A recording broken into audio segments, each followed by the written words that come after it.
আসসালামু আলাইকুম। কেমন আছেন সবাই? আশা করছি সবাই অনেক ভালো আছেন। আমরাও আল্লাহর অশেষ রহমতে আলহামদুলিল্লাহ ভালো আছি। আবারও আপনাদের সবাইকে আমার চ্যানেলের আরও একটি ডেইলি ব্লগ দেখার জন্য ওয়েলকাম করছি। আশা করি আমার আজকের ব্লগটি আপনাদের কাছে খুব বেশি ভালো লাগবে। তো এখন সকালবেলা ব্রেকফাস্ট তৈরি করার জন্য কিচেনে চলে আসলাম। আর আজকে আমি পায়েস তৈরি করছি। পায়েস তৈরি করার জন্য আমি এখানে একটা পাতিলে 1 লিটার পরিমাণ দুধ নিয়েছি। আর দুধটা বলক চলে আসার পর 1 মুঠ পরিমাণ পোলার চাল কালকে রাতে ভিজিয়ে রেখেছিলাম, ওইটা দিয়ে দিলাম।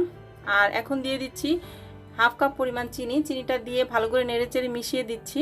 আর যখন চিনিটা গলে যাবে তখন এর মধ্যে দিয়ে দিচ্ছি হাফ কাপ পরিমাণ পাউডার মিল্ক। এখন আর নাড়াচাড়া বন্ধ করা যাবে না, দুধটাকে ভালো করে নেড়েচেড়ে মিশিয়ে নিচ্ছি। চালটাও কিন্তু সিদ্ধ হয়ে গেছে, এখন শুধু একটু নেড়েচেড়ে ভালো করে ঘন হওয়া পর্যন্ত অপেক্ষা করব। তো এই তো মনে হচ্ছে আমার পায়েসটা হয়ে গেছে, কারণ এর চেয়ে বেশি ঘন করলে ঠান্ডা হওয়ার পর আরও ঘন হয়ে যাবে। এখন নামিয়ে নিব আর ঠান্ডা হলে সার্ভ করব। তো এখানে কাচের কিছু জার নিয়ে নিয়েছি, তো এটার মধ্যে আমি সার্ভ করছি। আর এখন উপর থেকে কিছু পেস্তা বাদাম কুচি করে নিয়েছি, ওইটাই দিয়ে দিলাম। এটা দেখার সৌন্দর্যটাও বৃদ্ধি করবে আর খেতেও কিন্তু খুব টেস্ট হবে। তো এই তো পায়েসটা রেডি হয়ে গেল। এটাকে কিন্তু শাহী ফিরনিও বলা যেতে পারে।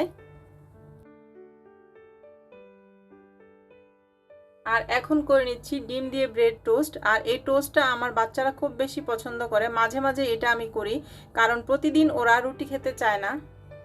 তো এই তো রেডি হয়ে গেল আমাদের ব্রেকফাস্ট। আজকের ব্রেকফাস্টে আমাদের এই ব্রেড টোস্ট আর হচ্ছে এই শাহী ফিরনি, এই দুইটা দিয়ে আমরা ব্রেকফাস্ট করে নিব। আর সাথে তো চা আছে, চা বসিয়ে দিয়েছি অলরেডি। নাস্তা শেষ করে চলে এলাম ঘরের কিছু কাজ করতে। প্রথমে বিছানাগুলো গুছিয়ে নিচ্ছি। তো প্রথমে বাবুর রুমে চলে আসলাম, বাবুর বিছানাটা একটু গুছিয়ে নিচ্ছি। তারপর অন্যান্য রুম একটার পর একটা সব করে নিব।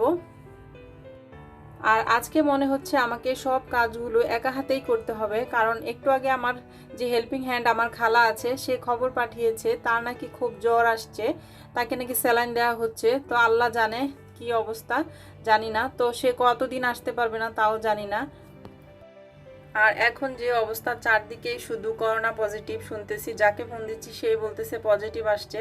আল্লাহ জানে কতদিন সুস্থ থাকতে পারবো। তো যাই হোক, খালা তাড়াতাড়ি সুস্থ হয়ে যাক, এটাই চাই। তো এদিকে কথা বলতে বলতে আমি বাবুর টেবিলটাও ক্লিন করে দিলাম। তো কত কি যে রাখে সে তার টেবিলে। আর ওর আলমারির ভিতরটাও খুব এলোমেলো হয়ে আছে দেখলাম, তাই ভাবলাম একটু গুছিয়ে নেই। তো গুছানোটা হয়তো আপনাদের সাথে শেয়ার করতে পারবো না, তো গুছানোর পর যে অবস্থা হবে সেটা আপনাদের সাথে শেয়ার করব। তো এই যে গুছিয়ে নিলাম, গুছানোর পর এই অবস্থা। এখন চলে যাব লিভিং রুমে, লিভিং রুমটা একটু ক্লিন করব। তো সোফাগুলো সব ঝেড়ে দিচ্ছি, প্রতিদিনই কিন্তু এভাবে ঝাড়ি ক্লিন করি, তারপরে মনে হয় যেন সকাল হতে হতে আবার ময়লা পড়ে ভরে থাকে। একটা সংসারে কাজের অভাব নেই, একটা শেষ হয় তো মনে হয় যেন আরেকটা রেডি হয়ে থাকে। আর এই কাজগুলোকে কিন্তু আমি খুব ভালোবেসে করি, আমার খুব ভালো লাগে আমার সবগুলো কাজ নিজের হাতে করতে। তো মোটামুটি সব কাজ শেষ, এখন চলে যাব কিচেনে। এই তো চলে আসলাম কিচেনে, থালা বাসনগুলো সব ধুয়ে রেখেছি। কিচেনে ঢুকতেই দেখি খুব জোরে বৃষ্টি নামলো, হঠাৎ করেই বৃষ্টি নেমে গেল। ভালোই হলো, একটু গরম কম লাগবে, কাজগুলো একটু আরামে করা যাবে।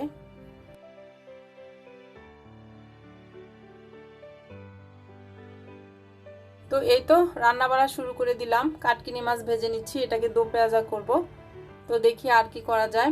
তো মাছগুলোকে একটু উল্টিয়ে দিচ্ছি, একটু ভালো করেই ভেজে নিব।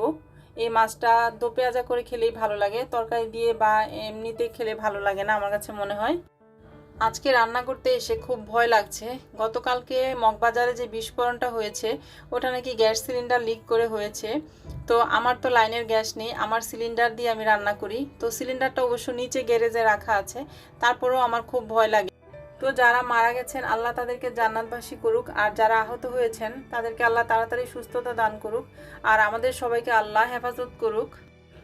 আর এই ধরনের বিপদ থেকে আল্লাহ আমাদেরকে রক্ষা করুক। আর এই তো কথা বলতে বলতে কাটকিনি মাছের দো পেঁয়াজা করে নিলাম। আর এখন কিছু সবজি ধুয়ে নিব। সবজি আমি মিক্সড ভেজিটেবল রান্না করব, আর পটল দিয়ে আলু দিয়ে বড় মাছ দিয়ে রান্না করব। আর ডালটা আগেই বসিয়ে দিয়েছি। আর আজকে যেহেতু খালা আসেনি, সব কাজগুলোকে আমার একা হাতেই করতে হবে। তো এমনিতে অনেক দেরি হয়ে গেছে, ঘরের কিছু কাজ করলাম বাড়তি। তো দেখি কি হয়। সবজিগুলো ধুয়ে নিলাম, এখন একটা স্ট্রেনারের মধ্যে রেখে দিচ্ছি পানিটা ঝরার জন্য। পানি ঝরে গেলে তারপর আমি কেটে নিব।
তো এই তো প্রায় সব সবজিগুলো কেটে নিয়েছি, এখন আলু পটল কেটে নিচ্ছি। কাটা হয়ে গেলে আমি রান্না করে নিব।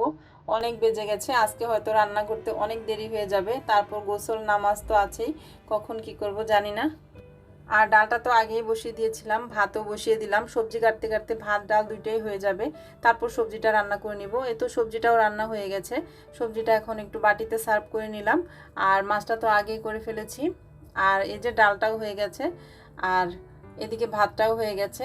আর চুলায় এই যে পটল দিয়ে বড় মাছ দিয়ে রান্না করছি, এটা এখনো হয়নি। হয়ে গেলে চুলাটা মুছে পরিষ্কার করে ঘরটা একটু মপ দিব। পুরা বাসাটা মপ দিব না, শুধু কিচেনটা ডাইনিং রুমটা মপ দিয়ে গোসলে চলে যাব। এই তো ডাইনিং স্পেসটা একটু মপ দিয়ে নিচ্ছি, আর কিচেনটাই দিব শুধু। আর অন্য রুমগুলো আজকে আর দিব না, কারণ এমনিতে অনেক বেজে গেছে, প্রায় 2:30 বেজে গেছে। তারপর আবার গোসল করে নামাজ পড়তে হবে, পরে আর নামাজের সময় থাকবে না। তো আজকের ভিডিওটি আর বড় করব না, সবার সুস্থতা কামনা করে আজকের মতো এখানেই বিদায় নিয়ে নিচ্ছি। সবাই ভালো থাকবেন, আল্লাহ হাফিজ।